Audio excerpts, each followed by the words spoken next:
Welcome back to the Dining Room Table Studio. I am your man out of Japan, Jay Contra, here with 7 Super Famicom games for your consideration. We're going to be looking at some of the best games of all time. I would say they're good, not just for the system, but I think few games have surpassed a couple of these titles.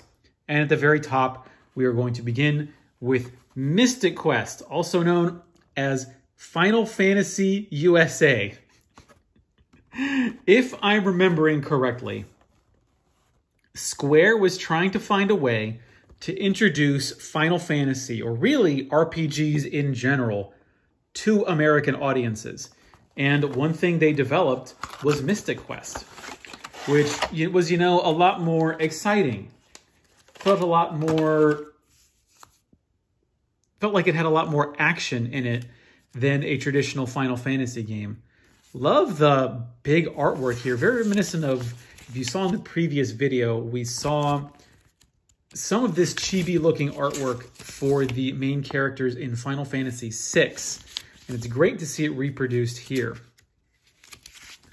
I wonder, I think I put this in to test it. I don't think I've played through much of Mystic Quest, but it does seem like it has some precedence or antecedent in, what's the game I'm thinking of? The original Mana game, Final Fantasy Adventure. Woo, look at what happened. I got to clean that out. What is going on in there? I wonder if that's like mold or something. I got to clean this up. You see some like weird browning on the back of Famicom cartridges or Super Famicom cartridges every once in a while, but boy, nope. Not that I think anything's going to happen anytime soon, but, well, it doesn't seem to fit the other way, so I'm just going to have to put it that way and clean it out later. But that's actually why I think it's good that I'm actually documenting all this stuff and opening things, is so that I can actually see what state my collection is in.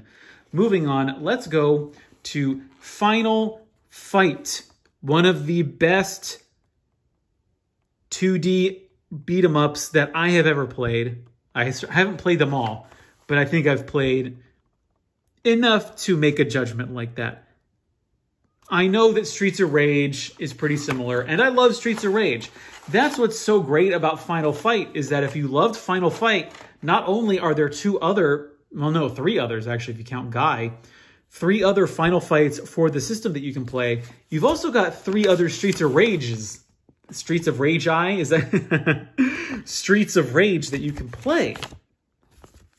And so in total, there's like, and then add in all the other beat 'em ups that are essentially Final Fight or Streets of Rage. When you think about, what am I trying to think of? The Sailor Moon game, that's a beat 'em up, Bisoujo Senshi Sailor Moon, as well as the Batman Returns beat 'em up game. You also have the Rushing Beat.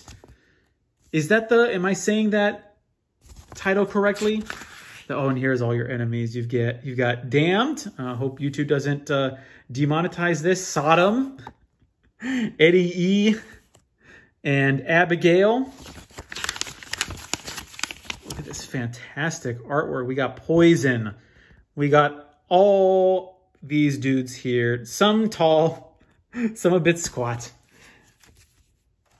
But just fantastic artwork, fantastic sprite work.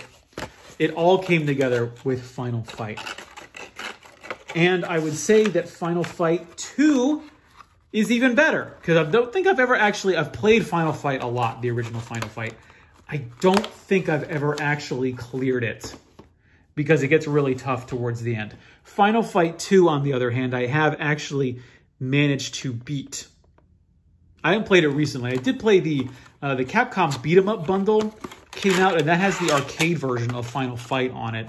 And that's a really great way to play the game, because it looks even better. The port to the Super Nintendo is good, but the arcade just has such giant, beautiful sprites in it and some great action that I think it's worth even playing both versions.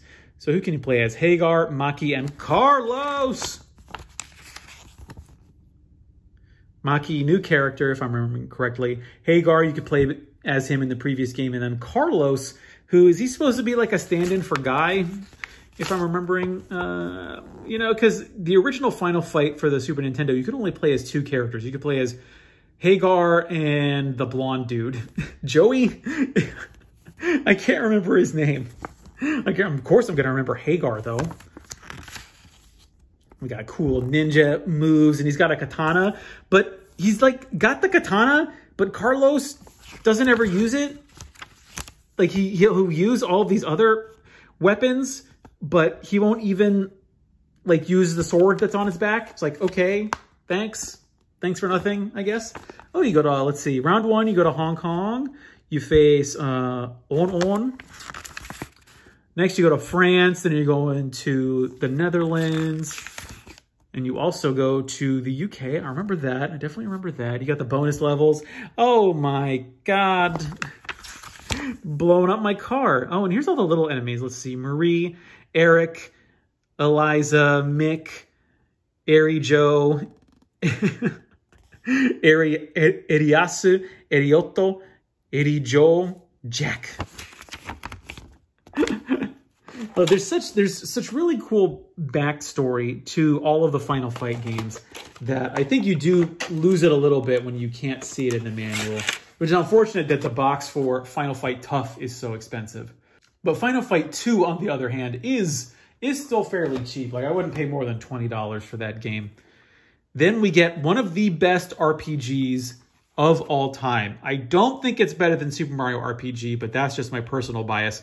Chrono Trigger, however, it is insane that it came out when it did, and it is essentially Square. It is essentially like Japanese RPGs firing on all cylinders. You've got the Akira Toriyama artwork, you've got the sound design, and then you've got the like Final Fantasy meets Dragon Quest RPG elements. That this, coming out in 1995, was the peak of RPGs in 2D.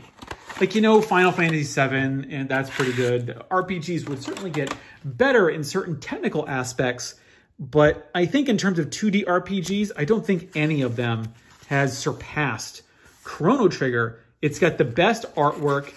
It's got, I don't know if it has the best soundtrack. I might give that to something like Kingdom Hearts, but it's still phenomenal. Like, I'm talking people's lives have been defined by Chrono Trigger's soundtrack. I know mine certainly has to a certain extent. I wish there's a bit more artwork. Considering that it's Toriyama working on this, I feel like this manual could use a little bit more artwork. But that the front illustration with all of those characters. Chrono Trigger, if you can play it in any way possible, there's the DS remake. I'm pretty sure you can download it through some service now. I'd be really surprised if it wasn't available for the Switch at a certain point, but just a phenomenal game. The Japanese version is very cheap. It's plentiful. I wouldn't pay more than $10 for a complete in-box copy. You can find them loose in the junk for like $1 or $2 these days.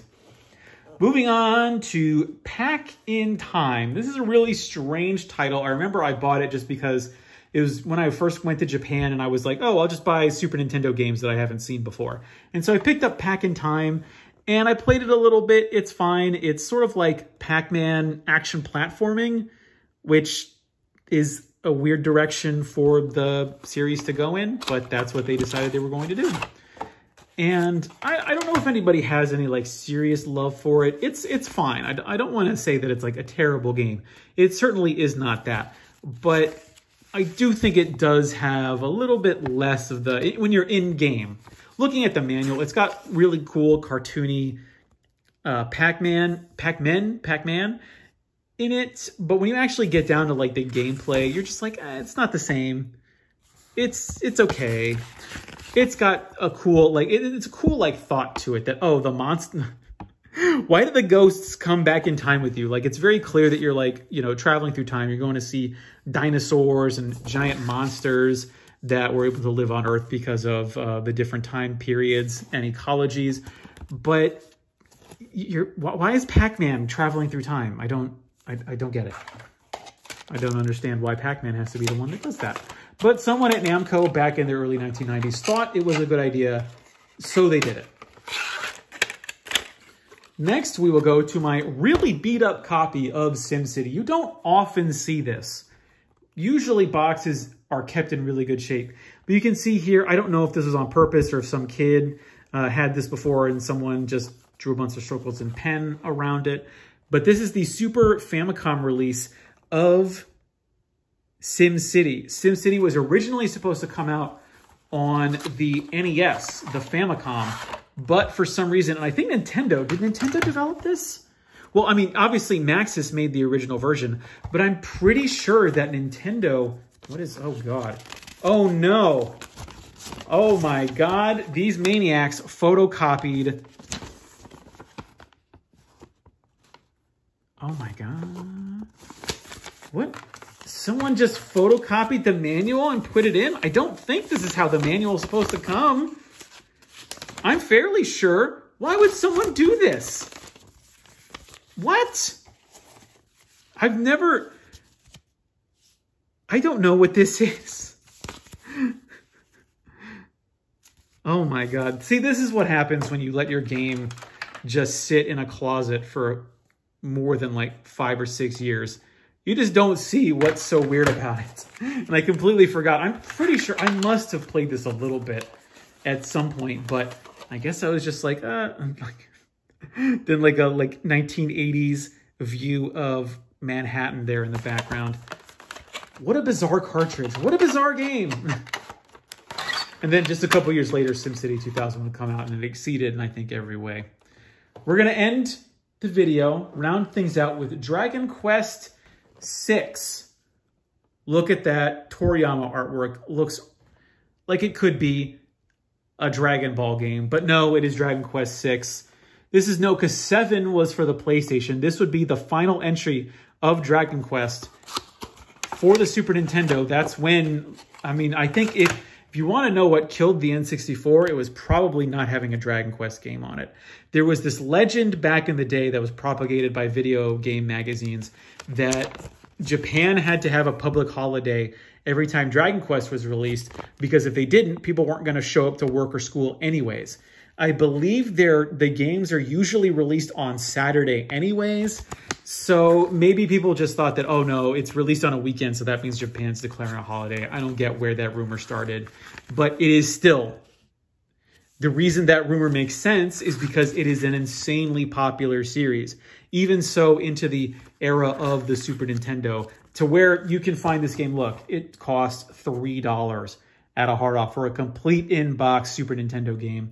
That is supposed to be pretty good. And I'm fairly sure this got ported later on to like the DS or something. So it's playable today. I don't think any of the Super Nintendo games ever got localized into English. It was only the DS games later on that would get localized, because they tried with Dragon Quest to make it happen in America, even giving it away for free in Nintendo Power. But Dragon Quest just never caught on.